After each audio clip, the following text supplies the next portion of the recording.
ഒടുവിലാണെങ്കിൽ വൈജയന്തി ആകെ ആ വീട്ടിൽ ഒറ്റപ്പെട്ടു പോവുകയാണ് എന്ന് കാണാൻ സാധിക്കുകയാണ്.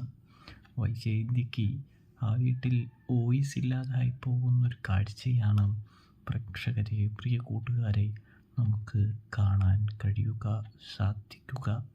അതായത് വൈജയന്തി അധികാരം സ്ഥാപിച്ച് ഇനി വീണ്ടും താൻ തന്നെ ഈ വീട്ടിലെ പട്ടം ചൂടുമെന്ന് വിചാരിച്ച് സന്തോഷത്തോടെ ഇരിക്കുന്ന ആ സമയം തന്നെയാണ് കൊടുങ്കാറ്റ് പോലെ മക്കൾ തന്നെ വൈജയന്തിക്ക് നേരെ ആഞ്ഞടിക്കുന്നത് എന്ന് കാണാൻ സാധിക്കുന്നുണ്ട്.